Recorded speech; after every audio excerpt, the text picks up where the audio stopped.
Alors, bonjour à tous. Je me présente, je suis Isabelle Doré, candidate au doctorat en santé publique et je suis membre du comité d'orientation du regroupement stratégique en santé mentale du RRSPQ. Je vous souhaite la bienvenue à cette dégustation de savoir intitulée La recherche d'informations et de soutien en ligne pour la santé mentale, expériences et perspectives de jeunes qui reçoivent des soins à la suite d'un premier épisode psychotique. Ce webinaire est organisé par le regroupement stratégique en santé mentale du réseau de recherche en santé des populations en collaboration avec le réseau Calaxia. Donc, avant de débuter, je vous demanderai simplement de vous assurer que vous avez bien calibré votre audio. Il suffit de suivre la procédure qui est affichée à votre écran à cet effet. Ça devrait vous prendre là tout au plus 1 minute. Donc, le webinaire sera enregistré, puis il sera ensuite disponible pour rediffusion sur les sites web de Calaxia et du regroupement stratégique en santé mentale du RRSPQ. Le webinaire se déroulera comme suit. Donc, dans un premier temps, notre conférencière invitée, Dr. Shalini Lal, fera une présentation d'une 30aine de minutes. On aura ensuite une période de questions et d'échanges avec vous. Je vous invite à écrire à partir de maintenant, si vous le souhaitez, vos questions dans la section « Conversation » qui est située à la gauche de votre écran. Ma collègue Denise Koumaniou-Dakis, qui est coordonnatrice du regroupement stratégique en santé mentale, va être en mesure de consigner les questions au fur et à mesure de la présentation pour qu'on puisse y revenir à la toute fin de la présentation. Vous trouverez aussi le PowerPoint de la séance à télécharger dans l'encadré « Partage de fichiers ». Donc, alors, sans plus tarder, je cède la parole à notre conférencière, Dr. Shalini Lal, professeure adjointe à l'École de réhabilitation de la Faculté de médecine de l'Université de Montréal, chercheure régulière au Centre de recherche du CHUM et chercheur associé à l'Institut universitaire en santé mentale Douglas. Merci beaucoup. Bonjour tout le monde. Merci de votre présence. C'est un grand plaisir d'être parmi vous aujourd'hui. Je m'appelle Shalini Lal et je suis une chercheure avec une formation clinique en ergothérapie. Mon programme de recherche est axé sur le développement et l'évaluation de nouveaux modèles de services pour augmenter l'accès et la qualité des soins en santé mentale offerts aux jeunes et à leurs familles. Et dans ce contexte, un des thèmes de mon programme de recherche est de mieux comprendre le rôle de l'Internet, des médias sociaux et des technologies mobiles dans le domaine de la santé mentale des jeunes. Et j'ai avec moi ici dans la salle aujourd'hui Joanie Thériault, une étudiante à la maîtrise professionnelle en ergothérapie à l'Université de Montréal. Elle s'intéresse aux services de santé mentale offerts aux individus présentant un trouble alimentaire. Et Joanie travaille avec moi comme stagiaire de recherche et a participé à l'analyse des résultats que je vais vous présenter aujourd'hui. Alors, le projet qu'on va vous présenter est un projet de recherche qualitative que nous avons mené auprès de jeunes adultes qui reçoivent des soins spécialisés pour un premier épisode psychotique sur le sujet de leur utilisation du web afin d'obtenir de l'information et du soutien en santé mentale.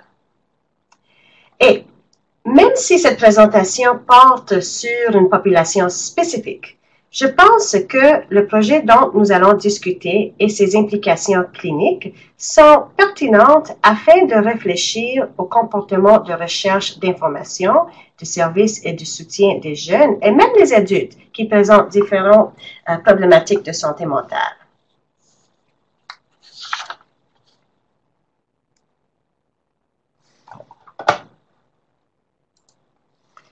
OK. Cette diapo illustre le déroulement de la présentation. Premièrement, avant d'arriver au projet de recherche, j'ai pensé qu'il pourrait être utile de prendre quelques moments pour présenter le domaine de recherche dans lequel ce projet s'inscrit. C'est la cybersanté mentale ou e-mental health en anglais. Ensuite, nous discuterons plus en détail du projet lui-même en termes d'objectifs, de méthodologie, des résultats et de la discussion. Et à la fin de la présentation, j'ai quelques questions pour vous qui pourront potentiellement démarrer nos échanges sur le sujet. Alors, on commence.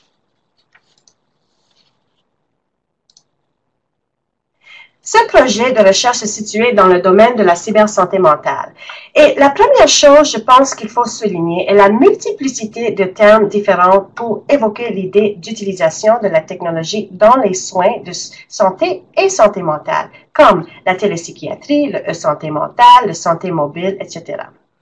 Et j'aimerais s'arrête un moment ici et vous inviter à prendre quelques secondes pour réfléchir à ce qui vous vient à l'esprit lorsque vous entendez les termes cybersanté mentale.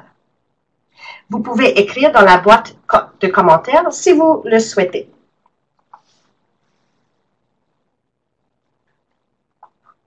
Je vais juste pause ici pour quelques secondes. Je vois qu'il y a quelques gens en train d'écrire. On va leur donner le temps. Intervention web. Merci, Marie-Josée. Application mobile et soins à distance. Merci, Geneviève. Simone, téléphone intelligent. Merci.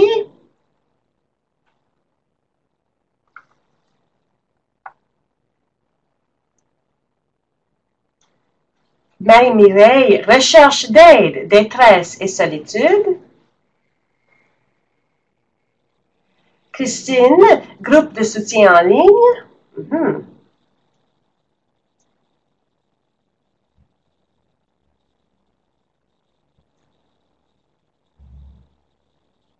OK, bien merci beaucoup pour ça. Alors, on a des bons exemples ici. Je vais comme élaborer aussi. Certaines autres pourraient dire que c'est l'utilisation des dossiers médicaux électroniques. D'autres pourraient dire que l'on parle du courriel pour communiquer avec les patients. Ou d'autres pourraient dire que c'est la création du site web où les patients peuvent accéder à l'information sur la santé mentale. D'autres diraient que c'est l'application de la réalité virtuelle pour lutter contre l'anxiété et les phobies. Et on a plusieurs exemples ici, comme aussi Sophie a dit, s'adapter aux nouvelles technologies, nouvelles générations. Et en fait, j'estime qu'il est important d'envisager toutes ces utilisations et illustrations possibles de la technologie quand on parle de la cybersanté mentale. Et pour résumer tout cela, j'aimerais vous proposer une définition pour la cybersanté mentale qui est adaptée de Helen Christensen du Black Dog Institute en Australie, qui est une pionnière dans ce domaine de cybersanté mentale. Alors, la cybersanté mentale. Utilisation d'Internet et des technologies connexes, par exemple les téléphones intelligents, médias sociaux, jeux vidéo, réalité virtuelle, pour offrir ou améliorer des services de santé mentale et de l'information et des mesures de soutien en santé mentale.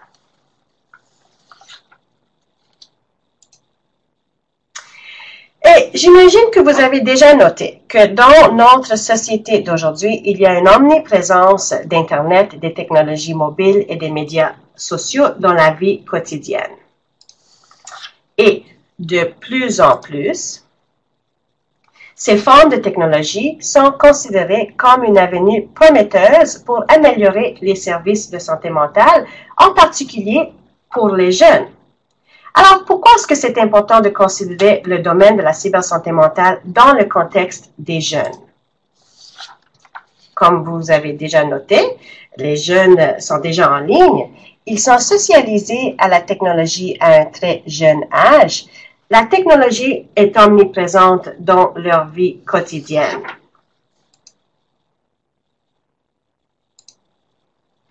On sait aussi que plus de 75% des troubles mentaux apparaissent la première fois au moment de l'adolescence ou au début de l'âge adulte, et la majorité de ces jeunes n'ont pas accès à des soins appropriés. Et la situation est plus grave pour les populations marginalisées, comme les jeunes itinérantes, les jeunes qui habitent dans des régions éloignées, les communautés autochtones, les jeunes immigrants, etc. Et même lorsque les jeunes ont accès aux soins, les services échouent souvent à les engager et maintenir leur engagement. La littérature en santé mentale indique qu'approximativement 50% des individus recevant des services de santé mentale se désengagent du traitement et les jeunes en particulier sont à haut risque de désengagement. Pourquoi cette problématique de l'accès? Il y a plusieurs facteurs qui sont attribués et en voici quelques-uns sur cette diapo, incluant le stigma, la géographie, la limite des ressources humaines. Les Internets, les technologies mobiles et les médias sociaux sont de plus en plus considérés comme des avenues importantes pour adresser ces barrières et pour augmenter la capacité du système de soins à l'offrir de l'information, des services et du soutien aux jeunes. Quels sont les avantages potentiels et quels usages pourrait-on faire de la technologie? Cette diapo illustre certains exemples de bénéfices potentiels que l'utilisation des technologies pourrait offrir au système de santé mentale.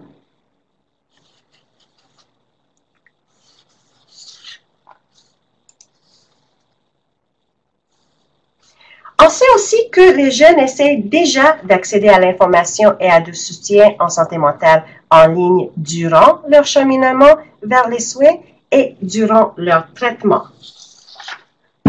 Par exemple, une étude menée par Birnbaum et collègues avec 80 jeunes âgés entre 12 et 21 ans a reporté que 30% des participants utilisent Internet comme première source d'information de santé mentale durant leur parcours de soins pour discuter de leurs symptômes sur les médias sociaux et d'en identifier les causes. Et à peu près 75% étaient d'accord avec l'idée de recevoir aide ou avis des professionnels de santé via les médias sociaux. Un autre exemple, un sondage australien réalisé auprès de 700 hommes âgés entre 16 et 25 ans a démontré que les hommes vivant une détresse psychologique modérée à sévère étaient significativement plus portés à parler de leurs problèmes sur Internet avec d'autres jeunes.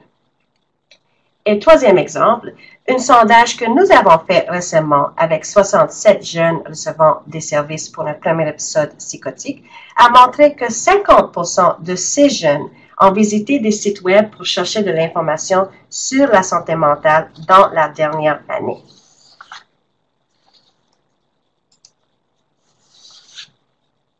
Cette diapo présente quelques raisons pour lesquelles les jeunes vont en ligne pour obtenir de l'information et du soutien en santé mentale.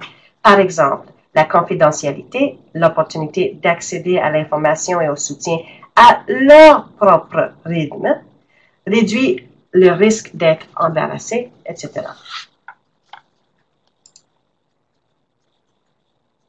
Alors, pour conclure cette introduction, il est important d'intégrer l'utilisation des technologies au sein même de l'offre du service de santé mentale pour les jeunes, car ceci permettrait d'offrir des soins de santé mentale qui sont cohérents avec le développement de la culture des jeunes qui grandissent à ce temps dans notre société.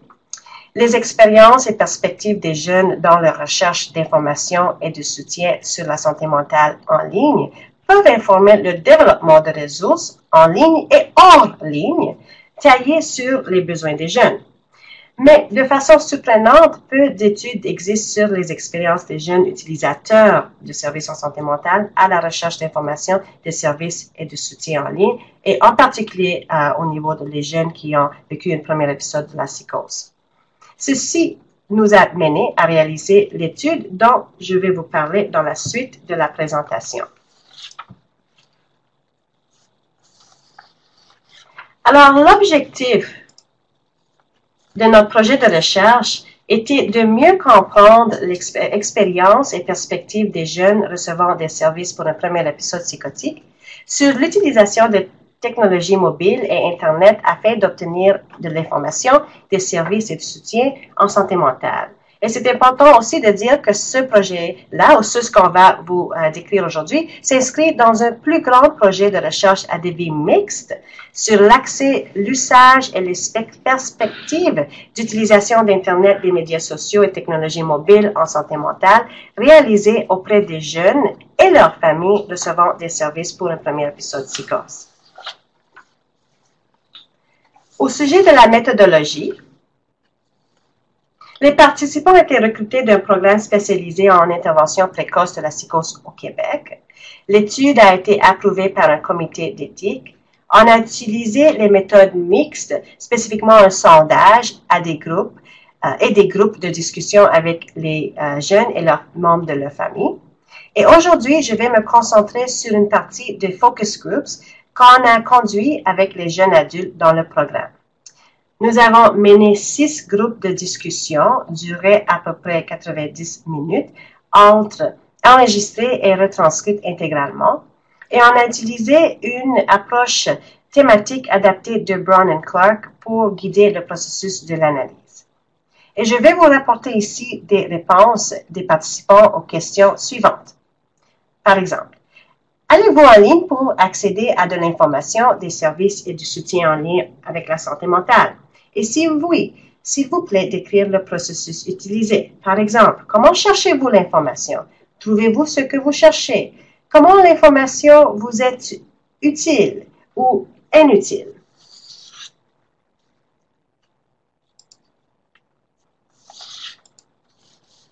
Au sujet des participants du Focus Groups, on a recruté 17 jeunes adultes âgés de 21 à 35 ans. Parmi eux, 11 étaient des hommes et la majorité recevait des services pour le premier épisode psychose depuis plus de 12 mois.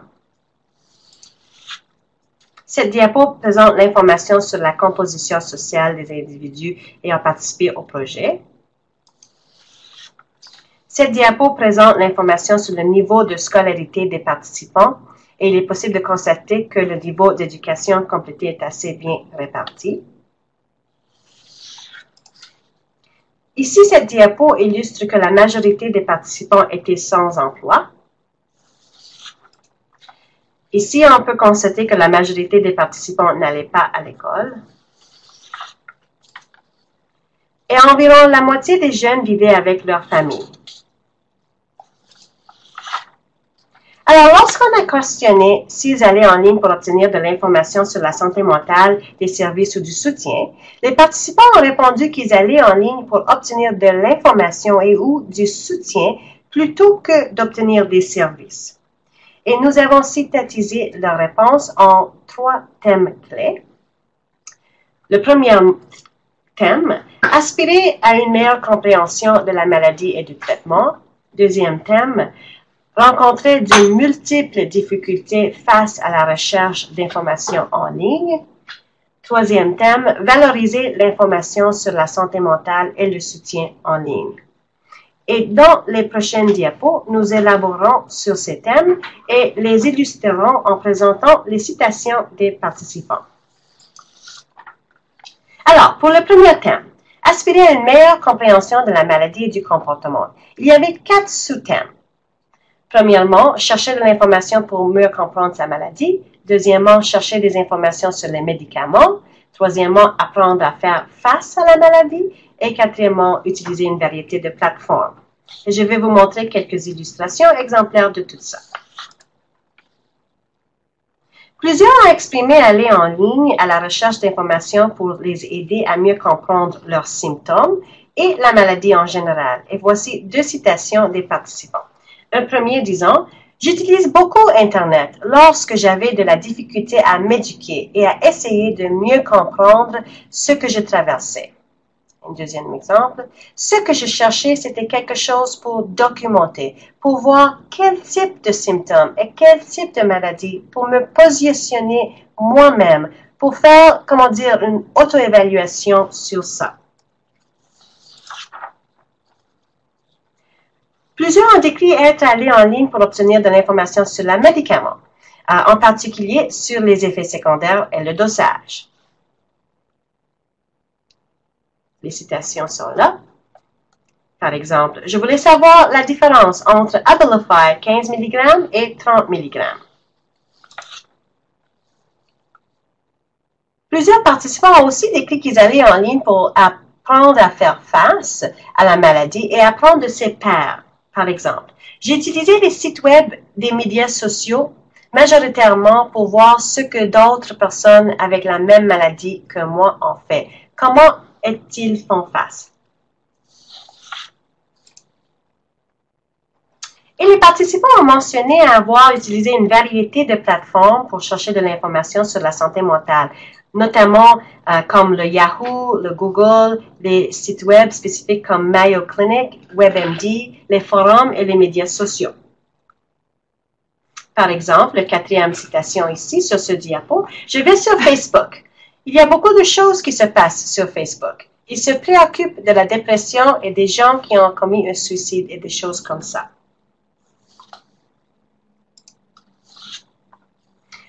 En ce qui concerne le deuxième thème, rencontrer de multiples difficultés face à la recherche d'informations en ligne, on a identifié 3 sous-thèmes. Insatisfaction face au processus de recherche ou aux résultats, information trouvée est non pertinente ou non répond aux besoins, et préoccupation concernant la source, et la qualité de l'information et l'impact de l'information trouvée.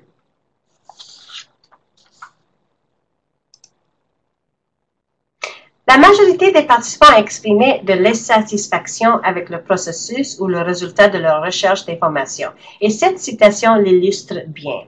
Mes recherches ont toujours été mauvaises parce que lorsque je fais une recherche sur Google et que j'écris ma question mot pour mot, ce qui sort ressemble à l'information que je cherche. Mais le texte n'est pas pertinent avec mon trouble.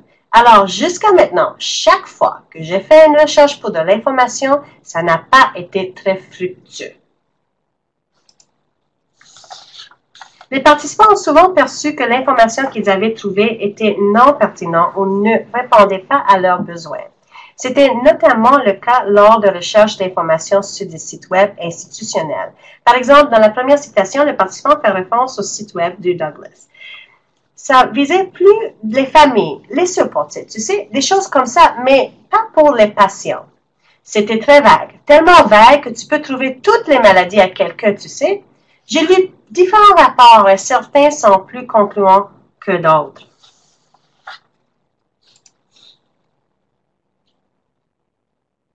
Plusieurs ont exprimé des préoccupations face à la source et qualité de l'information et l'impact de l'information trouvée.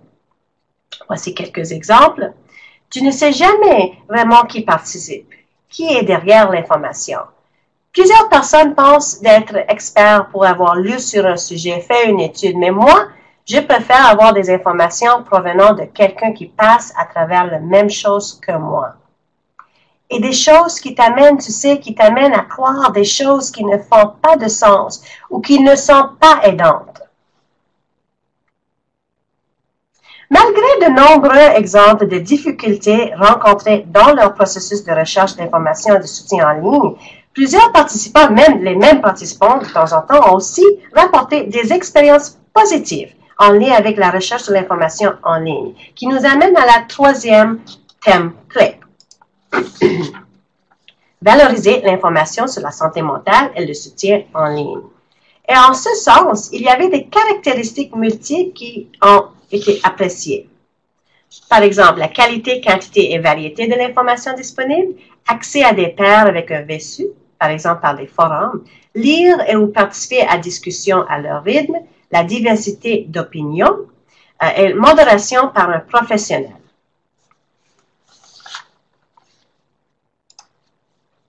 Alors, voici un exemple d'un participant qui est en train de décrire qu'est-ce qu'il aimait du site web WebMD.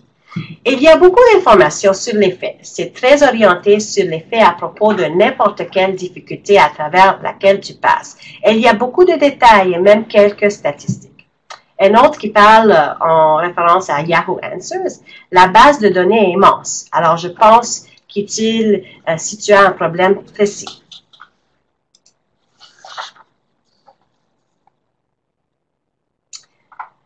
Accès à des pairs avec un VSU. Je suis aussi allée sur des forums et je trouve que c'est très aidant de voir d'autres personnes vivre la même chose que tu vis. Lire et participer à des discussions à leur rythme. Les forums sont une bonne façon pour les gens d'exprimer leurs idées et de créer une discussion. Et pour quelqu'un de nouveau qui arrive, il prendre le temps de lire les discussions à son rythme. Diversité d'opinions, beaucoup de différents points de vue, alors beaucoup de bonnes informations parce que c'est très personnel et modération par un professionnel. Les membres de l'équipe étaient très bons et modérés sur le site pour qu'il n'y ait pas bagarre sur le site web. Un psychiatre tenait le site et lorsque quelqu'un disait vouloir se suicider, il le contactait pour lui offrir plus de support. C'était une idée brillante.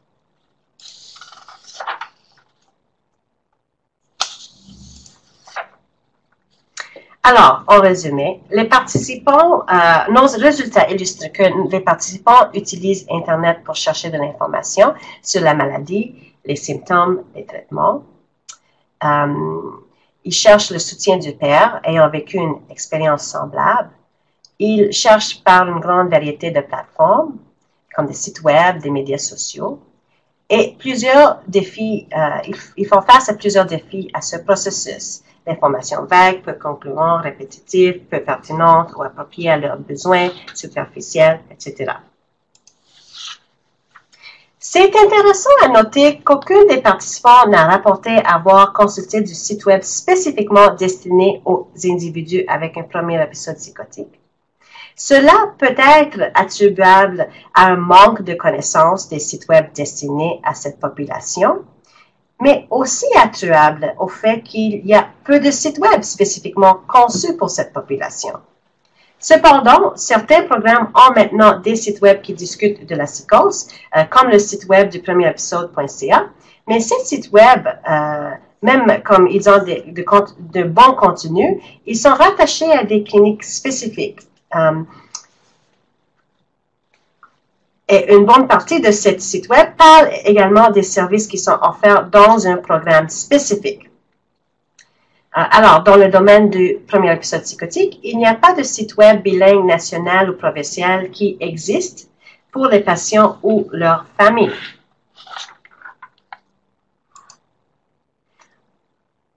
Ainsi, il n'est pas surprenant que les patients aient exprimé des insatisfactions face à leur expérience de recherche d'informations en ligne sur la santé mentale. Dans un précédent sondage que nous avons réalisé auprès des patients recevant des services pour un premier épisode psychotique, les deux barrières les plus fréquemment rapportées dans l'accès à l'information sur la santé mentale et du soutien en ligne étaient le manque de connaissances sur comment faire une recherche Internet et la façon dont l'information est présentée en ligne. En termes d'implication clinique, cette étude démontre l'importance d'améliorer la capacité des professionnels de la santé à aborder le sujet de la recherche en ligne d'information et du soutien en santé mentale. Ceci pourrait impliquer le développement de modules éducationnels ou de lignes directrices pour la recherche d'informations en ligne ciblant les jeunes, membres de famille et les professionnels de la santé. Les lignes directrices pourraient inclure avoir des discussions avec les patients sur leur activité de recherche d'informations en ligne. Par exemple, demander aux patients s'ils vont en ligne pour chercher de l'information sur la santé mentale, où vont-ils chercher cette information, comment perçoivent-ils l'information trouvée en termes de crédibilité des sites web, etc. Et cela pourrait également inclure la prestation aux patients une liste de sites web validés et crédibles pour accéder à de l'information et au soutien de pairs. Et finalement, pour nos prochaines étapes dans ce projet, on veut examiner les bienfaits, les préoccupations et recommandations des jeunes et des familles à l'utilisation des technologies dans le contexte à la prestation de services de santé mentale. On est en train maintenant à faire des focus groups avec les familles à ce sujet-là. Et ceci nous amène à la fin de la présentation, mais avant de conclure, je souhaiterais remercier les personnes ayant participé aux focus groups, les étudiants stagiaires, Joanie Thériault et Valentine Nguyen, et l'équipe PEP Montréal pour faciliter et soutenir ce projet. Sur cette diapo, vous retrouvez les références utilisées dans cette présentation. Ceci vous donnera plus de détails sur le sujet discuté aujourd'hui. Et je vous remercie beaucoup pour votre présence à ce webinaire aujourd'hui. Et pour annoncer la prochaine section du webinaire, j'ai pensé à quelques questions au sujet qui pourraient être intéressants à discuter, destinées aux professionnels de la santé et aux chercheurs, éducateurs et étudiants. Alors, je vais les lire maintenant.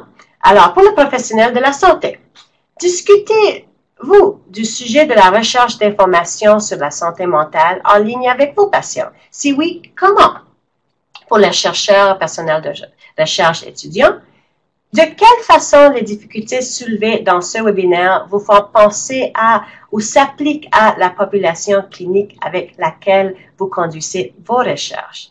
Et pour les éducateurs, comment pouvons-nous augmenter les aptitudes des futurs professionnels de la santé à soutenir les patients dans la recherche d'informations, de services et de support sur la santé mentale en ligne? Est-ce qu'on pense que c'est un rôle pour les professionnels en santé? Alors, je vous invite à prendre quelques secondes à réfléchir à ces questions et ces points de discussion.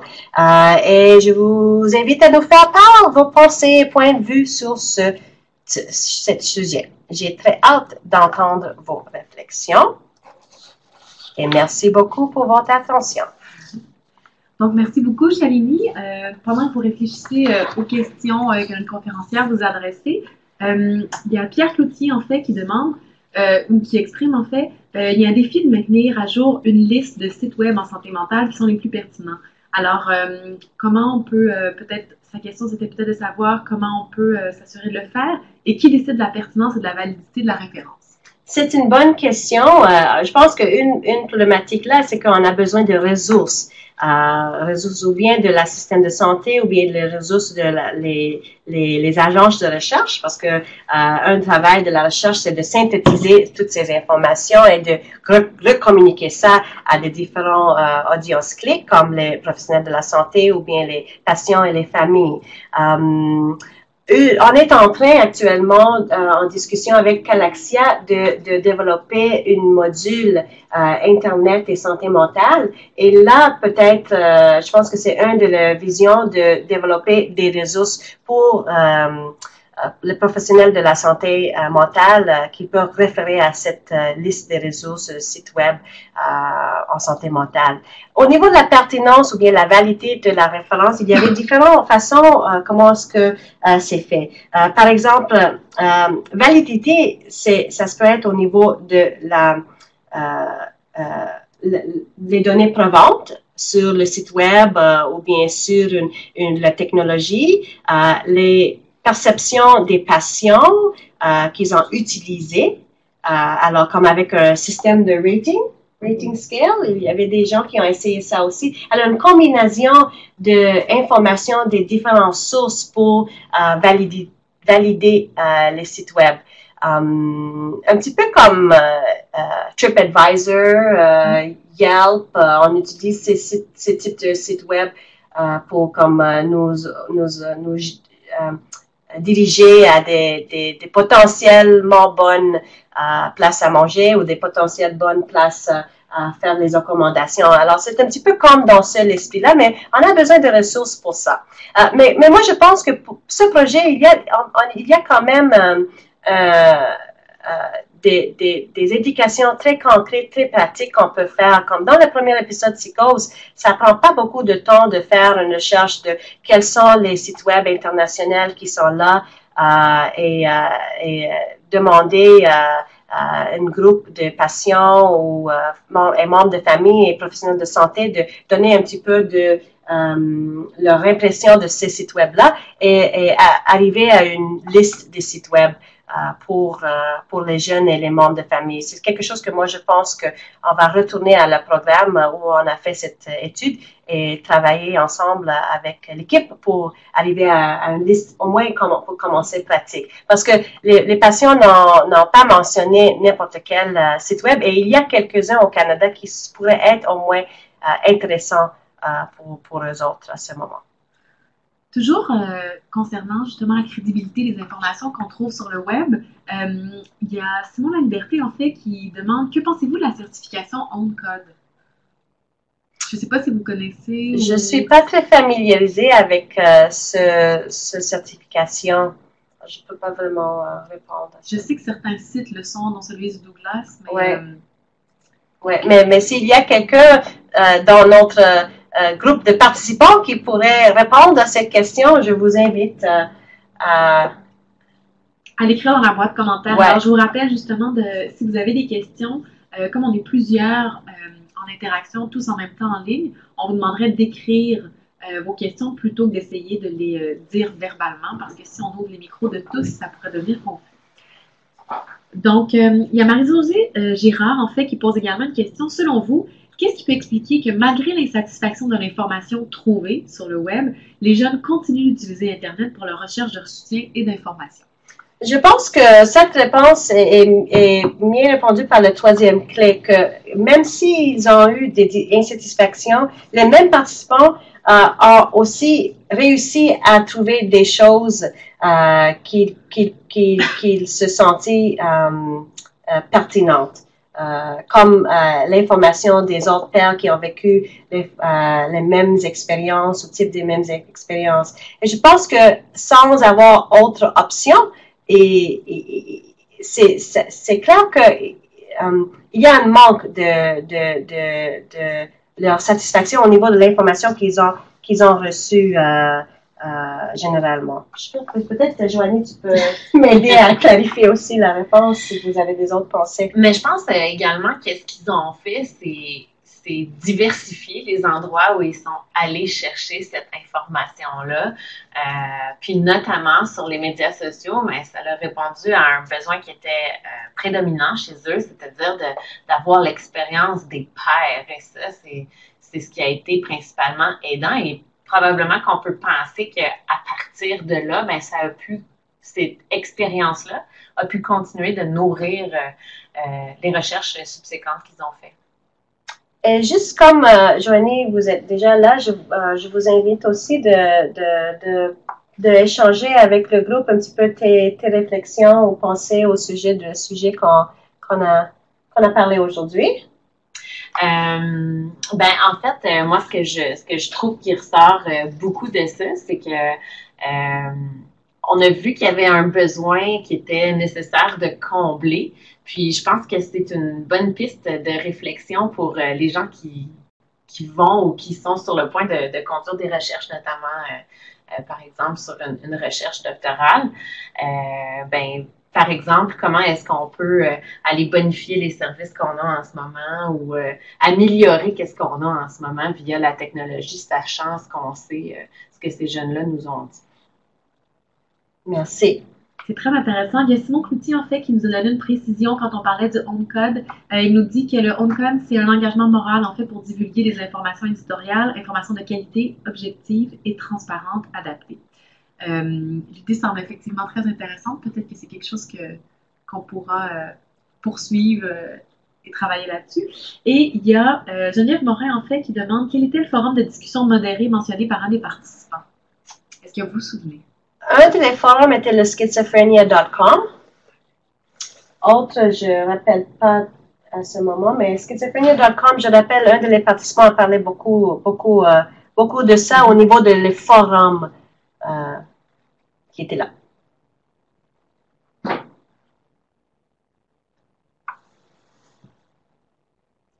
Et merci Simon pour élaborer au niveau de le OwnCode.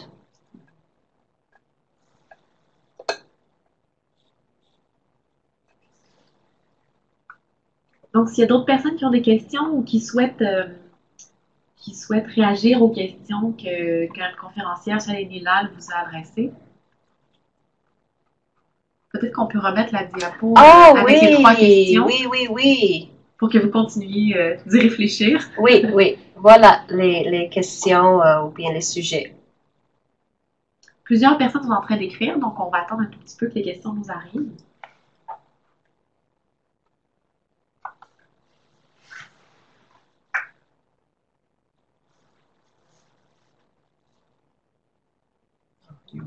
Mm-hmm.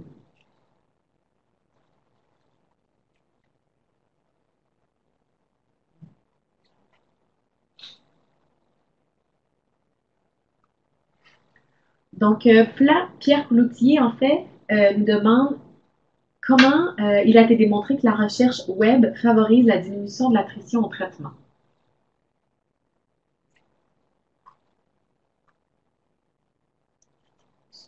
En fait, je pense que sa question, c'est de savoir est-ce que la recherche web, en fait, favorise l'observance au traitement, le fait que les gens poursuivent leur traitement et n'abandonnent pas en cours de route. Ok, je pense que peut-être, je suis pas 100% sûre de laquelle section de quelle section de présentation que ce commentaire est relié, mais je pense que peut-être c'est au sujet de ma deuxième, ou bien au début dans l'introduction où j'ai parlé qu'il y a un potentiel que les internets, les médias sociaux, technologies peuvent adresser la problématique de engagement ou désengagement. Et ça, c'est plus au niveau de le fait que c'est une approche d'utilisation de technologie qui est en lien avec les jeunes. Il y a Christine Dufour-Turbis, en fait, qui nous fait part d'une recherche qu'elle a faite. Elle dit « J'ai mené une recherche auprès de mères immigrantes et elle aussi appréciait les forums où d'autres mères partageaient leur expérience de mère. Elle se sentait moins seule. » Donc, c'est effectivement très intéressant. Merci, Christine. Il y a Geneviève Morin qui nous demande « Est-ce que le fait de rechercher de l'information en ligne peut augmenter l'anxiété du participant? » Du patient, pardon. Oui, ça c'est très possible et c'est comme illustré par les réponses des participants dans ce projet-là où ils parlaient de l'impact négatif de l'information qu'ils trouvent parce que des fois on peut recevoir aussi des cas sévères ou bien des histoires où ça va être comme un impact négatif. Alors ça c'est sûr que ça se peut augmenter l'anxiété et c'est un petit peu la même chose que nos focus groups avec les familles on nous rapportait aussi que ça se peut être une negative outcome. C'est une information qui est pas aidante. C'est ça. Tout à fait. Pierre Cloutier abonde dans le même sens. Ouais.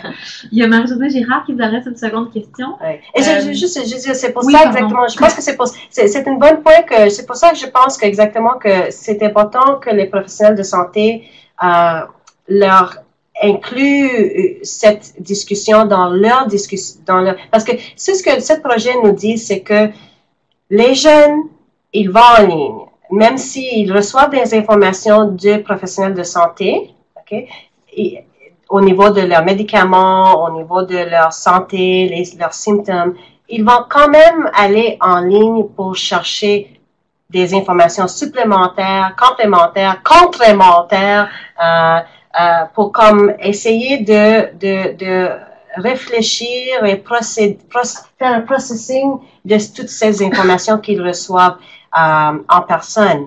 Alors, c'est pour ça que dans ce processus, c'est sûr que ça se peut qu'ils vont arriver à des bonnes informations ou bien des informations qui vont être bonnes pour leur bien-être, mais à la même temps, peut-être des informations qui vont être mauvaises pour leur bien-être ou augmenter la situation dans une façon négative.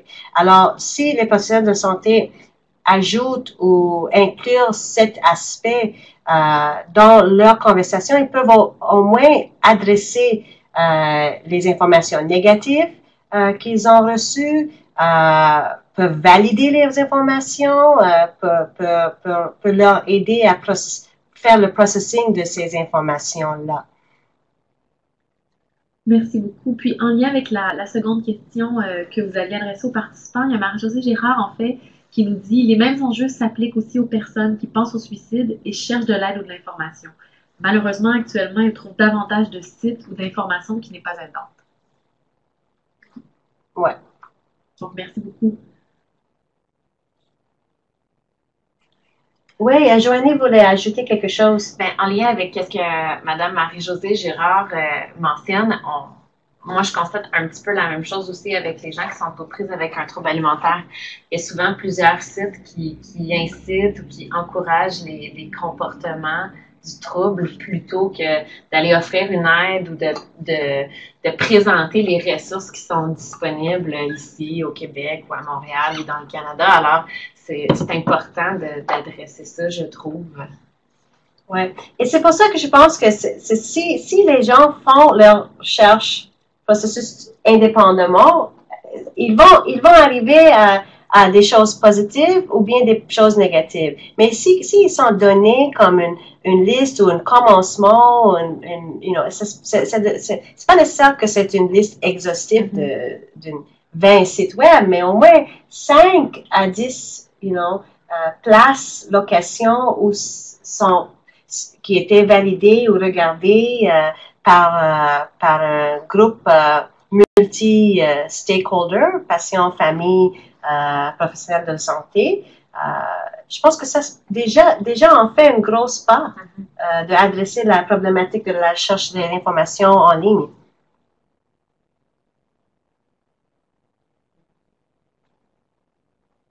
Il y a un autre participant qui est en train de rédiger une question, donc on va lui laisser le temps de nous écrire. Et Simon La Liberté nous dit c'est important d'en parler avec eux car ils vont aller chercher de l'information dans ce grand moment de vulnérabilité. Exact. Tout à fait, merci.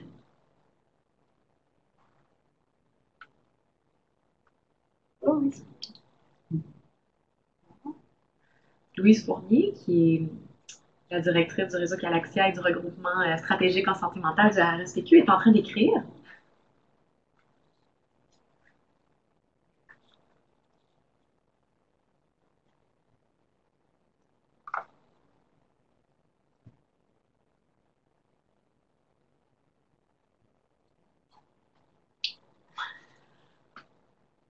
Il semble avoir abandonné son projet d'écriture. Ah, non. Oui, donc Louise nous dit « J'aime beaucoup la troisième question de Shalini. Est-ce que quelqu'un a une réponse? » Donc la troisième question était « Comment pouvons-nous augmenter les aptitudes des futurs professionnels de la santé à soutenir les patients dans la recherche d'informations, de services et de support sur la santé mentale en ligne? » Ou sinon, qu'en pensez-vous, Shalini? Donc, comment répondriez-vous à votre propre question? OK. Ben, moi, je pense qu'un commencement, c'est de donner des cours introductionnels à des professionnels de la santé dans le sujet de la cybersanté mentale. Alors, ça se peut être un cours introductionnel au niveau des médias sociaux, les plateformes thérapeutiques, technologiques, les sites web, les forums, etc. Alors, un cours introductionnel, parce que pour le moment, j'ai pas l'impression que ça, c'est quelque chose qui est bien appris ou bien enseigné dans nos cours à ce moment. Alors moi, ce que je suis en train de faire à ce moment actuellement, c'est de lancer ou développer un cours instructionnel dans le domaine de e-santé et la réadaptation. On va faire une introduction à ce domaine et il va y avoir un module de cybersanté mentale dans ce cours-là. Et c'est pas juste de donner les informations de ce qu'il y a déjà là, mais parler au niveau des données probantes, aussi augmenter la capacité des étudiants et des professionnels de la santé de regarder toutes les considérations qu'il faut penser à, comme les considérations sécurité, considérations confidentialité, perspective des patients, perspective des membres de famille, toutes les différentes considérations quand on est en train de utiliser ces types ou ces formes de technologie dans le contexte des données, des informations, soutien aux services. On n'a pas besoin nécessairement aussi non plus de faire comme toute une grosse cours. Ça se peut être aussi des modules, des capsules vidéo. C'est ce qu'on est en train de parler avec Galaxia, un module d'Internet et santé mentale. Peut-être il y a quelque chose dans cette module-là, on peut penser pour augmenter les aptitudes des futurs professionnels. Je pense que faire des webinaires comme ça, qu'on fait aujourd'hui, c'est une ouverture, une introduction à le sujet. Alors, c'est ça. Ce sont quelques idées. Très intéressant, merci beaucoup.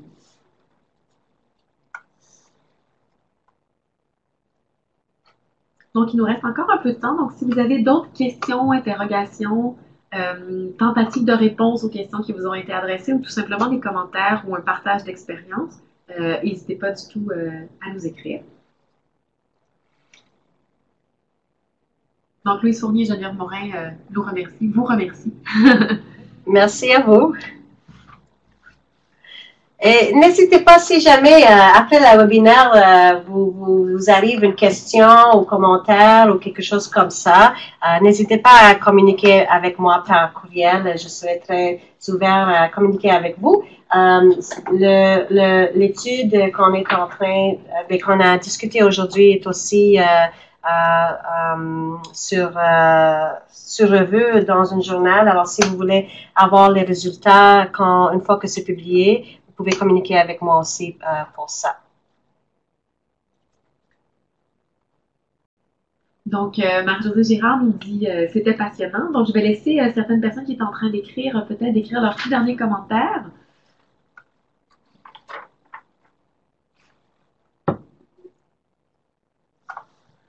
Donc, les remerciements fusent de toutes parts. Donc, à mon tour aussi, en terminant, je tiens à remercier chaleureusement notre conférencière invitée, Dr. Shailini Lal. Je pense que la présentation a suscité beaucoup d'intérêt et semble avoir été très appréciée. Donc, merci Shailini Lal pour cette excellente présentation. Puis, merci aussi d'avoir répondu à toutes les questions qui vous ont été adressées. Je remercie également ma collègue, Denise Koubanoudakis, pour l'organisation de ce webinaire. C'est vraiment une formule que je crois très intéressante et très appréciée. Donc, je vous remercie enfin à vous tous d'avoir participé à cette conférence. Donc, j'espère que vous avez apprécié et j'espère que vous serez présents en grand nombre lors du prochain webinaire organisé par le regroupement stratégique en santé mentale et le réseau Galaxia, qui aura lieu un peu plus tard cette année. Donc, sur ce, je vous souhaite une belle fin de journée. Si vous avez des questions, n'hésitez pas à les adresser soit directement à Shailini Lal ou encore à Denise Koubanoudakis qui pourra faire le lien avec notre conférencière. Et puis, juste avant de vous laisser, je veux juste vous dire que plusieurs personnes nous disent un très grand merci. Et Madame Vasiliadis nous dit merci, l'aspect qualitatif des données présentées sont très intéressantes. Et Pierre Cloutier nous mentionne un sujet à développer pour les jeunes qui cherchent de l'info sur le web sans reconnaître leurs problématiques. Merci beaucoup tout le monde, merci pour l'invitation et merci à tous les participants pour votre participation, vos questions et vos commentaires et à bientôt. Merci beaucoup, au revoir.